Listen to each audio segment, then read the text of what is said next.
Hello and welcome to the One Kindred, One Business Initiative series brought to you by the Office of the Chief Economic Advisor to the Imo State Government under the leadership of distinguished Senator Hope Uzodimma.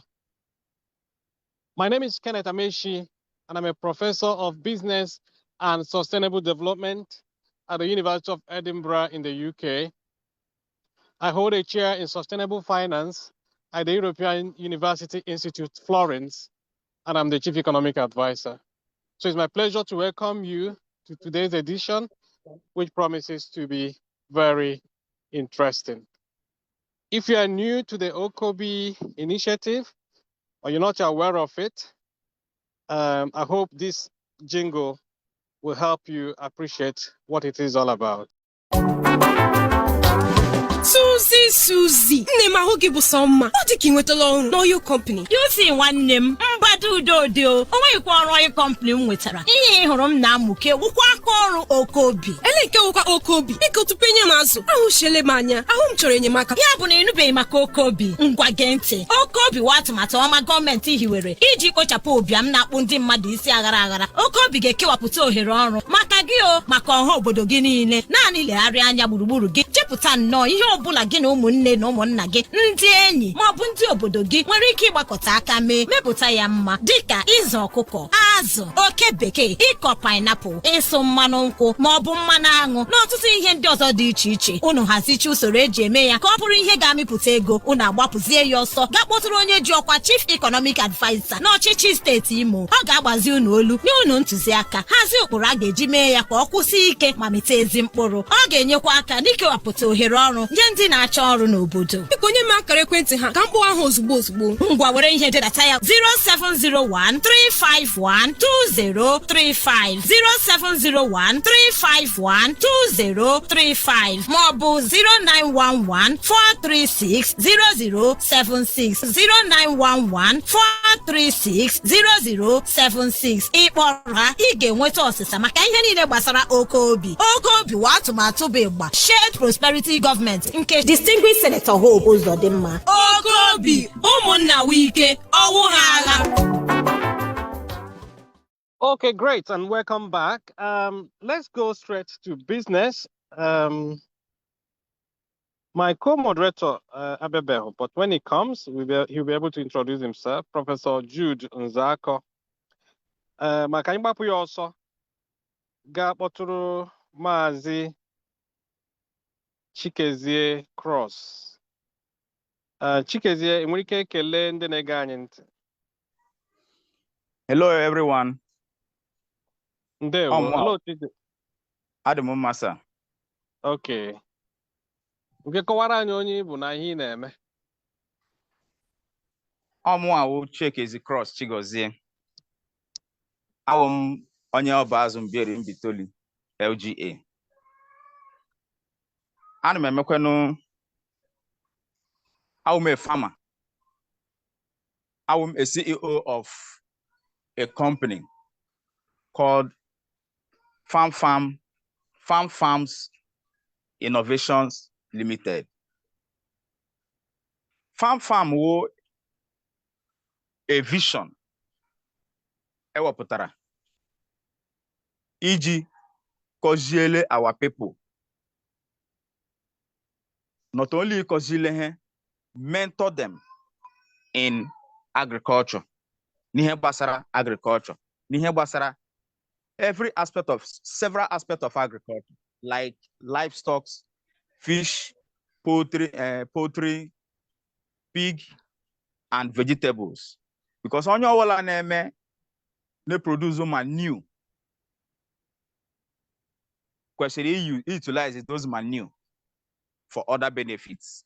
That is why we are mentoring our people, to grow their animals and use the waste for crop, mainly vegetable crops. Then when you actually go into other aspects of cropping or free. But farm, who a company, they mainly we farm. I want to farm. I need a training, but we train and mentor people into having a wonderful agricultural experience. Okay, thank you. Can you give us a bit of background of yourself? I mean, can you grow at school? Can you build a business? And what led you into it? Because when it comes to farming, our people we can know we hear it's not for young people or for grow. You know, onye go we leave the farm and move to offices. So just tell us a bit about your background. Now, what motivated you to go into this space? Thank you so much, sir. M&M Integrated Fisheries na school in one of our research institutes in Niger State, named National Institute for Freshwater Fisheries Research, New Busa, Niger State, Ebe School line. So M&M Integrated Fisheries there. So I have the clue on integrated practices. So we don't only fish, we do other aspects of agriculture with fish. So, and the fish an open is a very large market. As a nation, as an individual, every individual needed 27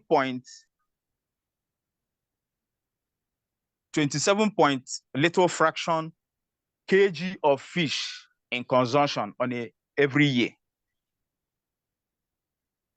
That consumption, that very large. And how many do we produce in Nigeria? Nigeria as a nation needs over 3.6 million metric tons. But Oleka produce, we produce below 1 million. Sometimes the scale enter 1-something million metric tons as a nation. So the market is very open and vast for people to come in and make profits. But identify your market, identify who you want to sell that fish to. Onion on a World Bank inside or where that wants to sell to the hotel at 4 kg fish or 2 kg fish. Now onion on a village, they will not have the same size of fish. Because onion on a World Bank can afford to sell to any of the hotel at 5,000 per fish or above 5,000 per fish. Meanwhile, people in the village cannot afford to buy one single fish for 6,000 or 7,000. So you rear according to your market demand. The rural market demands low amount. So when you will give you the training to know when you are supposed to sell and identify the market. When the moment your stock time for harvest for your market, you get harvest, process, package, push it to the market. Okay. People like Later, before I go to Hinabola people, onye chọrọ ibido this fish or fishery, or fish business, yes, fish farming. Ke ihe ndị o nidiri iji bido? One, onye who needed himself, he need to be convinced that in here we have to or come try, because fish will a study or a journey.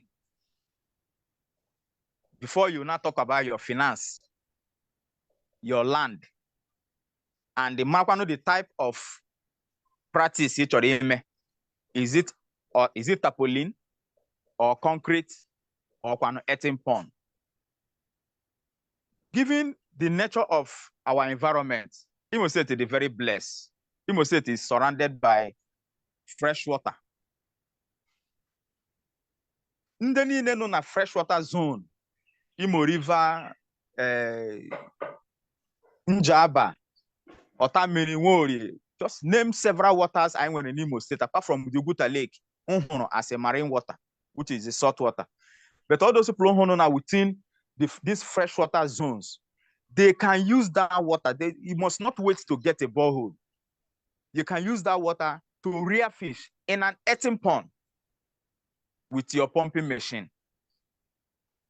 Then that was here for Ndenuna riverine areas, freshwater zone. Then in the urban areas that doesn't have a river that pass their environment, they can get a borehole, run a concrete tank or tarpaulin. It depends. Okay, go giruru. Based on the capital, a manner the size of what you can begin with. Okay. So it sounds interesting, the way it's a but onye na-emekwa n'azụ, let's assume that a few graduates, say instead of ịga chọwa ọrụ, a ga-akwụ ha minimum wage of 100,000 or 200,000 naira. So has na actually didn't make it like 300,000 naira every month? Is it something they can use this fish business to do? Can fish farming help them, a young person, to make up to 300,000 naira every month? Wonderfully more than that. In fish business, and when the rearers, and when the buyers, and when the sellers, and when the retailers, and when the processors, all these people which are fish farmers, you must not rear. You can decide to buy and process. It will require a fish farmer because before you can buy a fish and process it, you got how to rear fish, how to preserve them. You got what happens to them if they are giving you a particular sign. So you are also a fish farmer. So as a graduate, choriba into a fish farming. As long as you have your little money, you start up little. Each to begin with buying other people's stock, process package and push to the market while you have your little tank in your corner, feeding them gradually while doing the processing and packaging business, because that is where the main money in fish business. In Anambra State, can you explain that one a bit? Because many people now get into fish farming, maybe though with rearing, as you're saying. But what you're saying now, which is very helpful, is that the processing side of it, you don't need to be the person rearing the fish, but you can buy from rearers and then do something with it. Okay? Yes, sir. That's what you're trying to explain. Can you only attribute that sort of business? What is required? Only for processing and packaging alone. You only need just an oven. I don't go in buying modern oven, gas processing oven or charcoal processing oven. I want a local oven. I know our trainees. I'll get processing to international standard. No matter or the local, I don't know with mod. Okay, process as to international standard. You get that oven, it doesn't cost much. Get your capital. Get your cost that oven. That oven, highest 100,000 or below 100,000. It depends the size of each of it. Or mod, a trip of mod can put up one with some little mesh and all that with a little labor. So below 100,000, again, you get that oven. Compared to when you want to buy a modern oven that costs 300,000, 400,000, 500,000. So by the time when you're home with that facilities, you now begin to identify people that are rearing fish. You go with your scale and your butter. According to your capital, process manage the market that you want to sell to. Like when you go to the before let's take it gradually. Before you get there, does it mean that you buy once you go there, they go straight to the oven? I can then storage. At least you get check one here if you can't process everything the same day. Is it not Yes. so? Yes, sir. So what sort of storage facility do you need in order to manage that? Maybe 2 pond, whether tarpaulin or concrete pond. 2 is enough. That 2 is to grade them. So now these ones are below 500 grams. These ones are 500 grams to 700 grams. They grade them into 2 group. Then No. begin to buying as well. Are you buying them alive or you being as well from? I thought probably they need to be put in a way. Let's assume Namno na Ngugo Ikeduru, where when the processing machine facilities. Manebenga go ya somewhere na Mbidi. I mean, it may not be alive before Mrute Ngugo. Do you understand? Oga they alive 100%. That is why Njikwo buta. You go with your buta. You buy it live. Bring it to your farm or your house or your processing point. When you're inside the pond, grade they will all be alive. Then you begin to process according to your market. You get process and handle at the same time. So putano that keeps the fish alive until you get to your farm. I na all those things. Not only local processing, I na both international standard. Your fish can go to America, can go to any part of the world because African food is very expensive over there. So okay, let us no why your chickens here because some of these things in Najugi. And when any certificate you need, maybe from NAFDAC or any standard organization of Nigeria, get license or certificates or certification in order to be a processor. To be a processor, yeah, you need to go with any certificate for now until you want to sell outside this Nigeria. Get Okunde standard organization and NAFDAC and the rest of them. But processing. Are you sure? But once you begin to package things, then you need a NAFDAC number because my here of food, fish will count as food, isn't it? So, and health and safety, hygiene, all those things will need to be taken into consideration. Don't you think so? That is right. But for now, as a beginner, you are selling to the open market the way other fishes are coming to at the open market. But when you now begin to package, brand it, NAFDAC and all that, because as a beginner, if you don't, maybe you want to first of all have those certificates, those certification before you can hold that now. But you can build. Remember that we are talking about one kindred, one business initiative, and one of the criteria is that it has to be a registered business. And that registered business means that it has to be a formalized and professionally run business. So now measure business in such a way that they will grow. So let them also know everything they need to know now, and they make up their mind. I know it's a journey. They may not start everything on day one, but it's also good to lay everything out clearly so that Onye Choro Ibatayamana exactly what he or she is into. That's what I'm asking. So let's assume that you need those certifications or licenses. Can you have?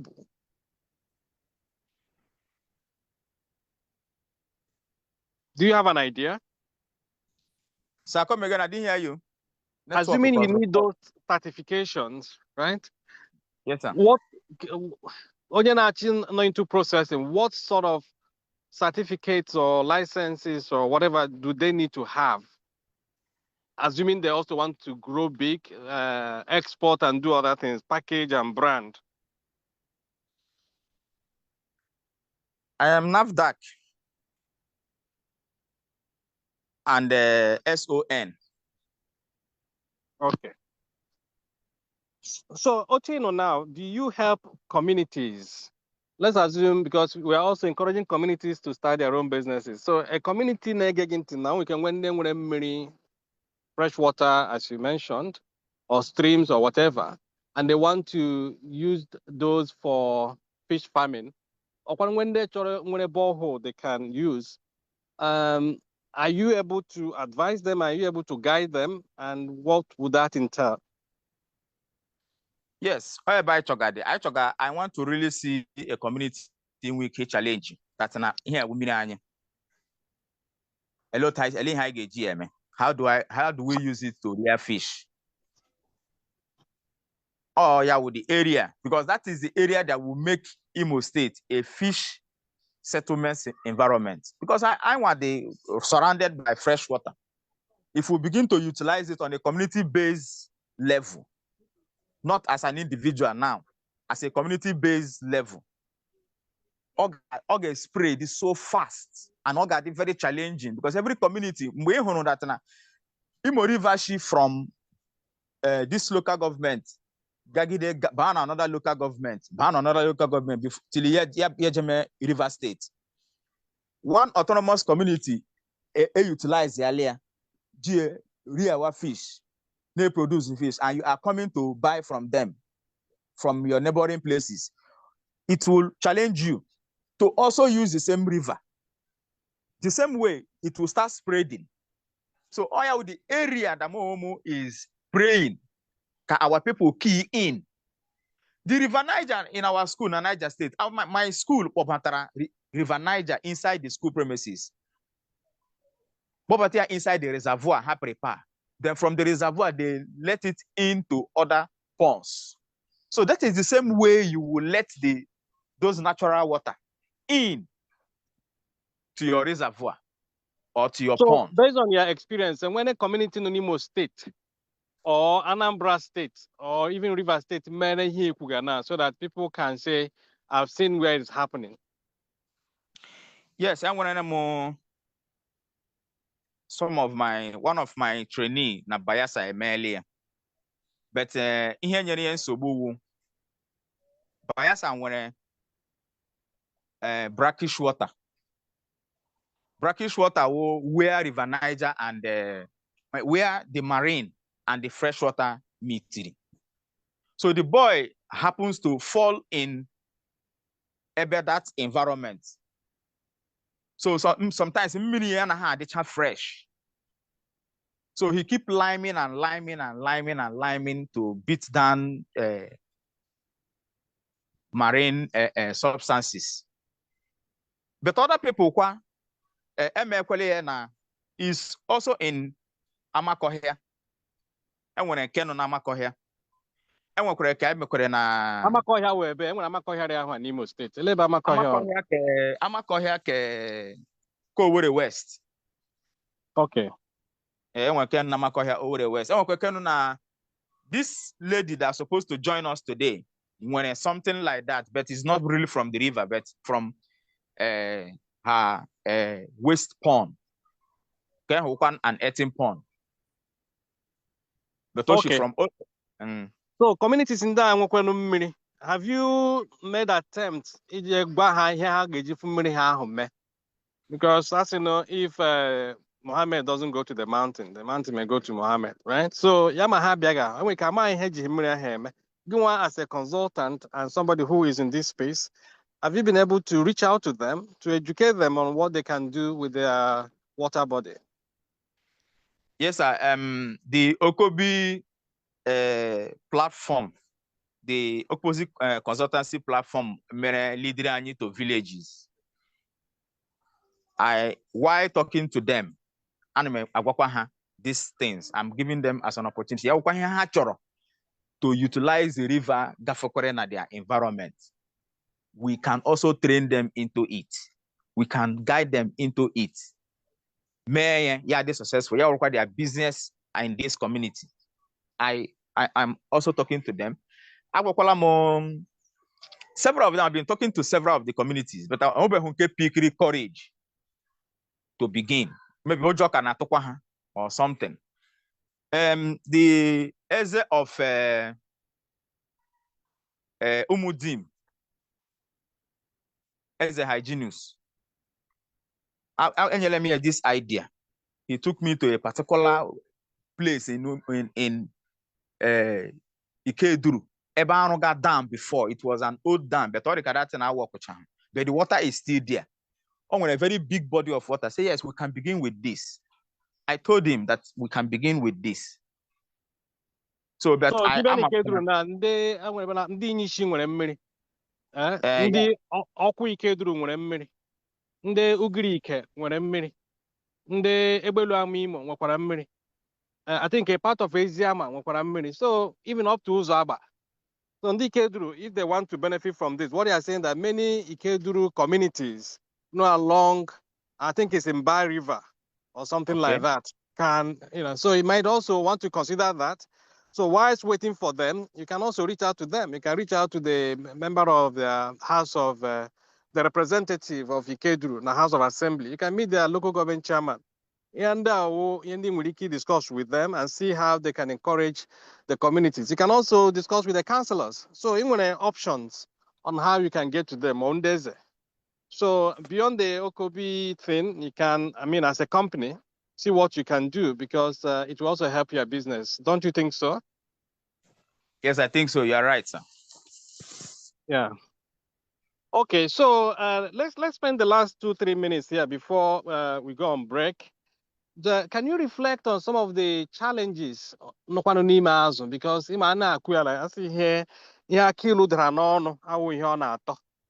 so the way you have explained it, but again, one of the challenges, is this something you can share with us? Yes, sir. Challenges, when you don't plan well, you have planned to fail. That is the first challenge. Another one is water source. Most people that use borehole, sometimes they will shallow water, shallow level water. They don't get to the depth where they will get fresh water. So when they begin to rear fish with that, maybe don't want challenges. So one of the challenges, a well that will give you a rearable quality. That is number one. Number two, market. Market was one of the biggest challenge fish farmers in anywhere. Market in the sense that most of them may identify their markets. Most of them now that na their friend no na Owerri West. Azunya buru ibu. For that reason, you onwe no na Mbanno. Achomakwa azu buru ibu. But the people in Mbanno, can they buy that size of fish? How many families can buy azu buru ibu at a go? You can hold that and all the statistics, all the very slim. So identifying your markets. When you identify your market, the people know that this area, he has as 2,000 naira, 3,000. What about Oria Nebuquenazo? Beyond these technical issues you mentioned? And Oria Nebuquenazo. Azu, mainly catfish or a strong rearable fish. If you rear catfish healthily, on a issue, you can rear catfish for several years without having any issue. As long as you area healthily, but because the challenge is water quality. Catfish area.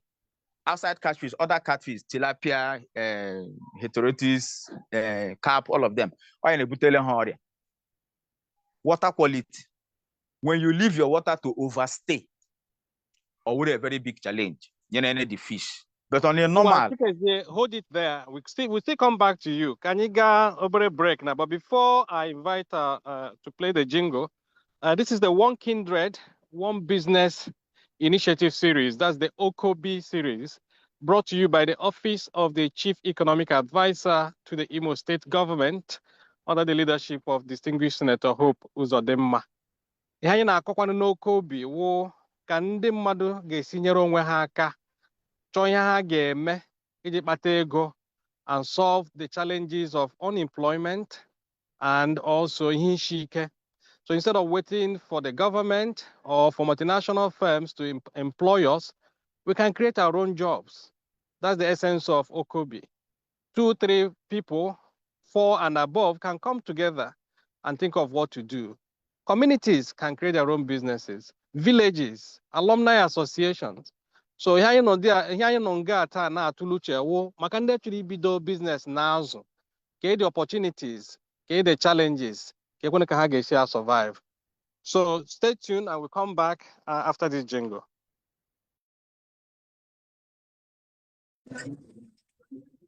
The music.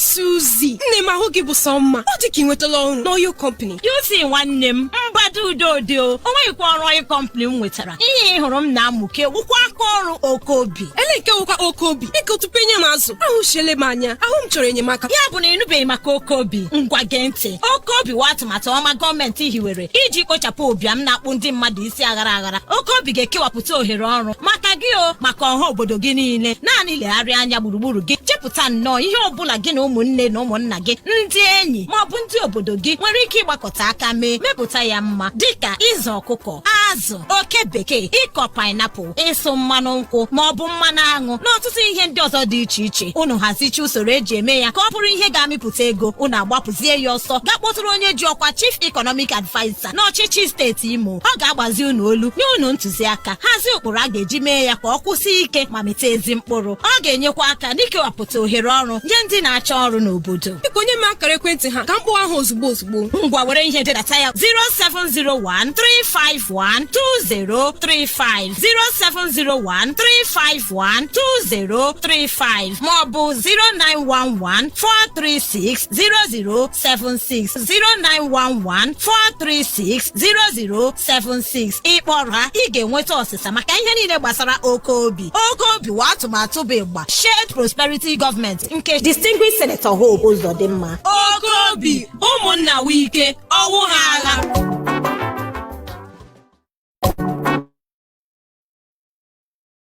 Okay, welcome back. Prof Ndewo. Hello. Hello, Chidi. Okay, great.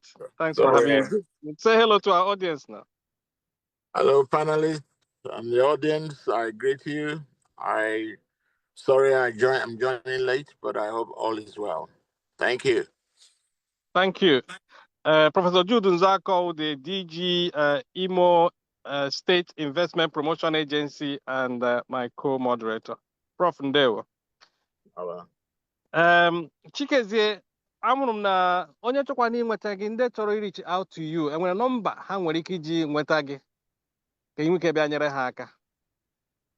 Yes, sir.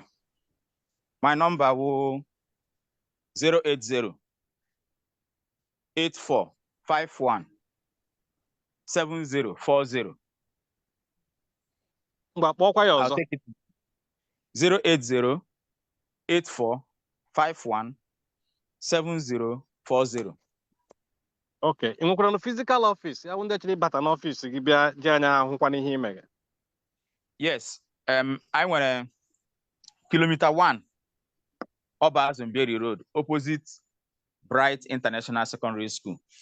In Abata through Nkwoji, through Okigwe Road, Irute Nkwoji, Nababata. Bright International Secondary School. My office is opposite to the school. Okay. So, in nwere ike gwa anyị the sort of people ị na-enyere aka. So, ọ ga-awụ ụmụ school ka ọ wụ ndị gụchara school, individuals or communities. So, Yes, sir. your client, potential clients, ele ndị chọ ka ha bịakwute gị for ịjụ gị maka business. Everybody. My home school. The men, the women, the youths. Like so far, I train them over 50 youths. Then the women, I want an initiative, I want she grows her food initiative. She grows her food initiative. I want I'm their head of training. I'm their Southeast Zonal Coordinator. I take care of Southeast Zone. I'm the national head of training. So all those women during the August meeting, and them several communities training on vegetable cultivation. Because I only here basara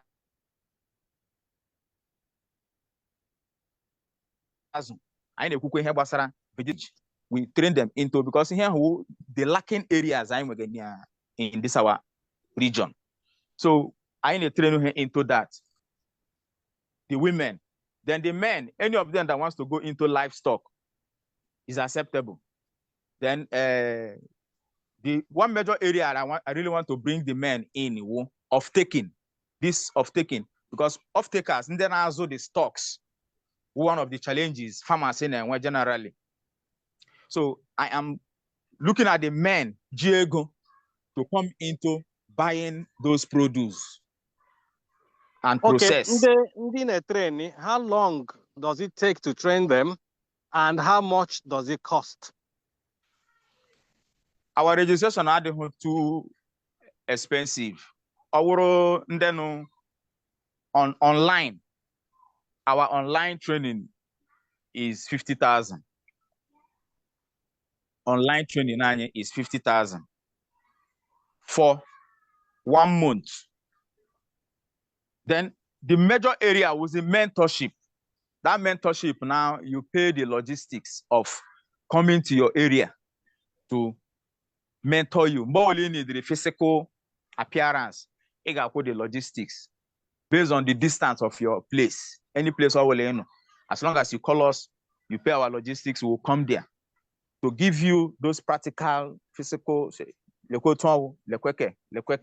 But the normal registration for training is just 50,000. Okay. In 5 farms. Yes, sir. Okay, thank you. So onye chiri Chikezie, you can nweta ya na 0808 451 7040. Ka mkpọkwa the number ọzọ 0808 451 7040. So, Mr. Chikezie, stay with us. And enwere nwa school gị ịkụzile sokwa anyị nọrọ na call akwa ya? Yes, sir. Harry Abo here now. Okay, ele onye chọrọ ka anyị ji bido onye anyị jụọ na ha ji aka ha gbaa ama ihe ha mụtara n'aka gị. Any of them, whether Mrs. Chibo or Chidera, any of them, you can begin with any of them. Chidera, nwere ike kọwaa onwe gị, say hello to our audience and tell us what you are doing now. Hello, everyone. Ana m ekene mmadụ niile nke na-anụ olu anyị. Aha m bụ Chidera Nora Aso from Afara, Mbitolu, in Imo State. Okay, ndewo. So Chidera, kekwana ihe ị na-eme? Ihe m na-eme na bụ I'm a farmer. I'm a farmer and also I have shop where I sell provisions. Okay, when you say you're a farmer, nwere ike kọwara anyị ihe o mean na ole ihe ndị na-eme. What do you farm or what do you grow? I grow vegetables, that is crops, and I'm into snaring, that is ezu eju. Okay, so you were a snare farm now, right? Yes, and I've started little because I just finished my training on Farms Innovation Limited. I've started little. Yeah. Yes. Here they go like I mean, what is little and how much? When you can't get one idea, because when they got to be done, sometimes people think like hey, bido business or farming or big money. We say you're starting little. What does that little mean in this case? How many snails do you want? And how much has it cost you to start? Yeah. Well, snail rearing is the easiest farming. It doesn't cost much. And now much to start. Like I start with 10 adults that will soon begin to lay eggs. So, and why I'm into snail rearing is that afugom the benefits non more especially on a serve for two purposes: for food and for medicine. And why I said on a serve for food and for medicine is that for food, on a year aka in growth. So on a year that's all the highly proteinous and on less cholesterol and fat. And another thing about snail is that things that is around us. And that's the reason why Injiba into crops. Because all from the crops, that is the vegetables, kaneji azuha. Then why I said it serves as a medicine on a cure hypertension, anemia, and other related fat diseases. Somebody with a wound as in the wound down la osiso. You will go into as in eating snail. Anything in a eju share that thing in area continuously. Or yenyaka ela the wound fast. Nke do okwe na-eju ndị a ga na-arụ ụlọ nga ha ga-anọ. Yes. So, how did you do it? How did you go about that bit? A na-arụrụ ha ụlọ. Although nwere 3 system of rearing snails. And extensive system where semi-intensive and intensive. But the one I'm using now is intensive, where you build house for them. It's called hutch. Okay. It doesn't take so far. So here the go like a madu geji bido. usually like because everybody cost to give much building their house. Then all Nigerian from 100,000 to 200, you can start hugely safe. Okay, that 200,000. Okay, let's even stay 100,000. When you take 100,000 at this business, how long can you before you get back that 100,000 naira? And it take much because all time where the adults, if they start laying eggs, I won't know hatch, yeah. Then you start feeding them well before 10 months or 11 thereabout. You have started selling your snails and earning money from it. Okay, so only thing 100,000, I'll get 10 months before you get that 100,000 back. Okay? From 10 months. I think I make we turn up because it's not only those ones. That's it. Because you just started with one set. Then from there, you will grow to growers to adults where you will be selling it out, or keep some that will also lay another eggs for you to be bringing more snails. So by implication now, what you're saying is that you want to go in a bank na 20% or 25% every year. The snail will like 100%. So it's better for that person to put the money in a snail business, carry down in a bank or on a money market. Yes, it's better. Okay. Sir. Okay. Fair enough. It also no bido. It's maybe 6 months ago. Keep it acquire. Yes, I'm just Rubido, sir. Okay. So we wish you well. Sigiji shike na abale. Maka na wunde diko uno, wunde gana enyekwa other people. Obi shike. ka ha mara na ihe ndị anyị kwuga awụhụ n'ọkpọrọ. Yes, Ama sir. ma Prof nwere ihe nwere ịgwa ya at this point.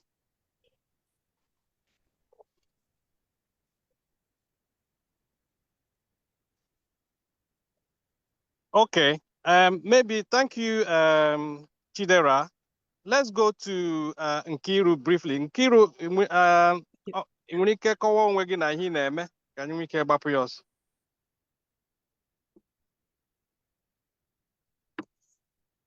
Good morning, sir. And good morning, everybody in the house. Afọ mbụ Mrs. Chigbo Nkiru Kalusi. Ebidoro m training fish na year 2016. Abụ m onye ọrụ oyibo. So, mana mgbe elere anya hụ na ego ụgwọ ọnwa a na-akwụ ezughị ihe eji ego eme, ma dependent and the challenges dị all around. So, me elere anya on what else to do, plan B, in addition to my ọrụ nnarụ. So, I had to come across Mr. Cross Chekizie. So, I explained to him. So, he trained me in fishery na year 2016. It's over 9 years. So you mean ago. almost 9 years now, So, right? and yes. And So the Bible says why that we should not because of how profitable it is. I na-abịa. So, Bible says na anyị despise na the days of our little beginning, you know. So, and that is how we started. And after much, we see that there is something in it. And we register our business with CAC. So today, our business is Tolangwe business name. And that Mr. Cross, they can also and Afaya Farms Innovation Limited. Truly, he has been a very big support to my business because So how many fish farms coming around today, seeing things and encouraging us. Sir? How many farms I nwere fish farms we nke anyị ji bido. Anyị bidoro from rearing banye into hatchery. So anyị na rear, anyị na hatch, anyị nọkwa into poultry. When we say anyị, olekuno dị? Mụ na ezinụlọ m. Okay. So you can any idea of how much you make in a year on the average? Ọ bụrụ na ị nọrọ na business of hatchery, just like azụ m hatchery now, I'm already covering more than under 2 months, or call it 8 weeks. I cover them up to 600,000. Okay. So, but in reality, it's a long time investment. You need to wait for like 6-7 months, even up to 10 months to recover what you have invested. So you should be making about $1 million or more than that. Depends on your capital investment. Okay. That is. Thank you very much. Ị na-akụzikwanụ ndị ọzọ dịka esi kụziere gị, ị na-akụziri ndị ọzọ? Of course. Like nyanwa na-akwakwa m o, maka na ịma na sometimes ị nwere ike na-emeri ihe na-agara onwe gị. You may not understand the importance of also carrying others along. So he has actually gingered me. I'm also organizing other farmers around me. So we are forming a cooperative. Though we are in one of the cooperative before, but the cooperative is not seriously functioning as supposed. So I'm trying to float up another cooperative within my environment. Okay. So I know very soon now. Onye chiri nweta gị na phone, okay? Number ga-eje enweta gị. Ọ ga-enweta m na number 08039516082. Gbakwa ya ọzọ. 395 16082. Okay, thank you. Stay with us. Before I move on to the office of the Chief Economic Advisor, ebe Adaeze Nwaka ga-agwa anyị okwu. Chidera, enwere ike nye nọmba gị in case enwekwa ndị na-ege anyị ntị chọrọ ịkwado gị dịka onye na-ebido ebido. You can never tell. Yes, Chidera, sir. enwere ike nye anyị nọmba gị, biko. Yes, number m bụ 090 63 97 7000. Kpọkwa ya ọzọ. 090 63 97 7000. Okay, thank you. Thank you very much. God So, bless you. Mrs. Adaeze Nwaka, enwere ike in maybe 2 minutes, 3 minutes. I know time is not always our friend. Kọwakwara anyị nke anyị na-eme with ụmụ akwụkwọ, so that we want to position OKOBI also for ndị okenye na ndị nọ na rural areas. Before I bring in Mrs. Jovita Agwu. Yeah. Okay, ndewo no. Thank you very much, Prof. Thank you to our listeners for staying with us this far. Anyị na-eme ihe anyị na-akpọ OKOBI Students Club. And gịnị ka OKOBI Students Club a na-achieve?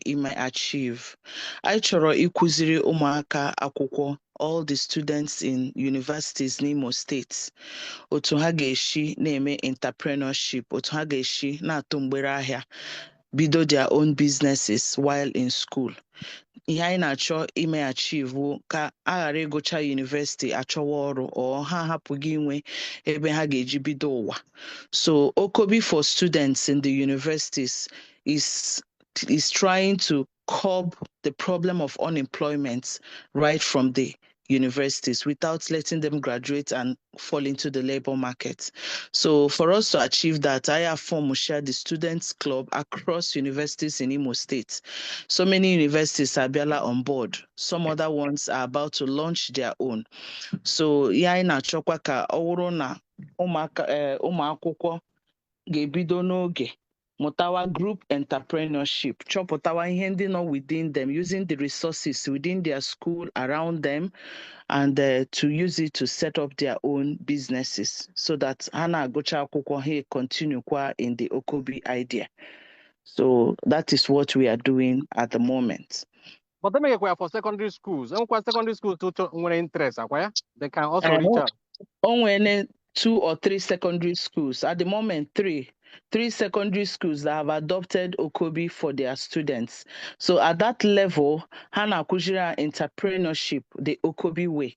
So that Hana Motakwa Ihe group entrepreneurship, setting up digital skills within them. Hana Monoha how to use AI to make money, how to learn business, the basics and the dynamics of business. So at that level, Umaka na amụta what business is all about, what the OKOBI idea is, so that by the time Haga move into universities, most of them would have had their own businesses. Hana Gochakwa school, they continue in that manner, so that they are all prepared for the global world, for the world globally. Thank you. Okay. Thank you very much, Adaeze. Jovita, we can call anyị with communities.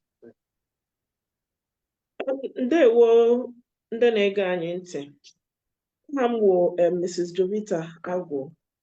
O nwere part of the program anyị na-eme na the government gbasara the community engagement. So OKOBI, as we know, is about group entrepreneurship. Inyere ndị mmadụ aka ma ime ndị mmadụ encourage ka ha na-eche ihe gbasara business. And our communities, anyị chọrọ ka ha, gọọmenti chọrọ ka ndị community ọbụla nwee business ha ga na-eme eji mara ha, ihe eji mara each community. So out of the 656 communities nọ n'Imo State, anyị chọrọ ibido pilot with 100 communities. So far, anyị nwere consultants ndị na the Office of Chief Economic Advisor mere recruit at this point ka ha ga around the communities in Imo State. Ebe ọla gara, and they're interested in receiving us and giving us a chance to encourage them set up good businesses. Anyị na ha ekwuwa. So far, anyị enwetala the 100 communities anyị chọrọ. And then anyị gwara ha si ndị ọla chọrọ ka anyị na ha continue. Ha signara anyị consent form. Community ọla anyị gara kọwachara ihe gbasara business anyị na ha chọrọ ime. Anyị na ha consultant ga-agwa ha lekwa ihe anyị na unu chọrọ ime. Anyị na unu ga-anọrọ tụlee any business unu chọrọ ime as a community. After that, consultant ga-enye aka with the help of the community. They have business plan. Then register any business of their, register the community as a business, as a business. So, and that will not be at any cost to the community. Government got registration. And once this conversation is carried out with the community, if they are interested, of which all of them have shown interest, sign a consent form, that yes, they want to continue the conversation. Then they will return the consent form to the Office of the Chief Economic Advisor. So far, we've concluded with the 100 communities, and we have about 70 forms or 68 forms that have been returned to the office. So we are going to the next stage of writing business plan with these communities. I have business plan.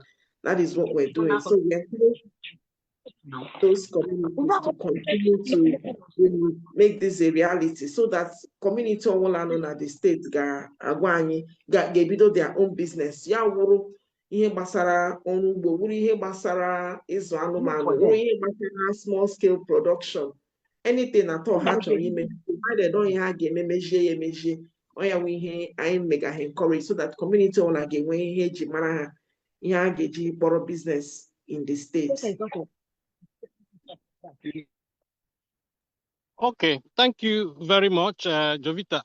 Onye chọkwa na-reach office, ke nọmba ọ ga-akpọ ka enweta office.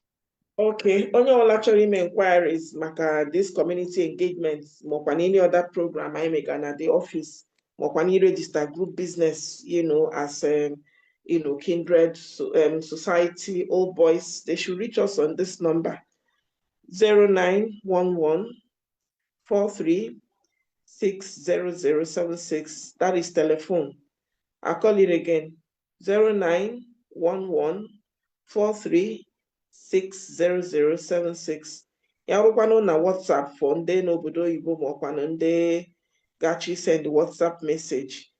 Send the message to 090-1158-9113. 090-1158-9113. Unu chọrọ ịkpọ anyị, biko unu kpọọ anyị between 10 o'clock in the morning and 4 in the evening. Thank you. Thank you very much. And that's all we have for today. I want to thank the panelists, Chikezie Cross, Chidera, and Nkiruka. I also want to thank Adeze Nwaka and Jovita Agu from the Office of the Chief Economic Advisor, as well as Adeze Shaheme and Uba Namane from the Office of the Chief Economic Advisor. And make a look at my co-moderator, Professor Jude Nzako. And my name is Kenneth Ameshi, and I'm the Chief Economic Advisor. So I'll see you next time and listen to our jingle and enjoy the rest of the day.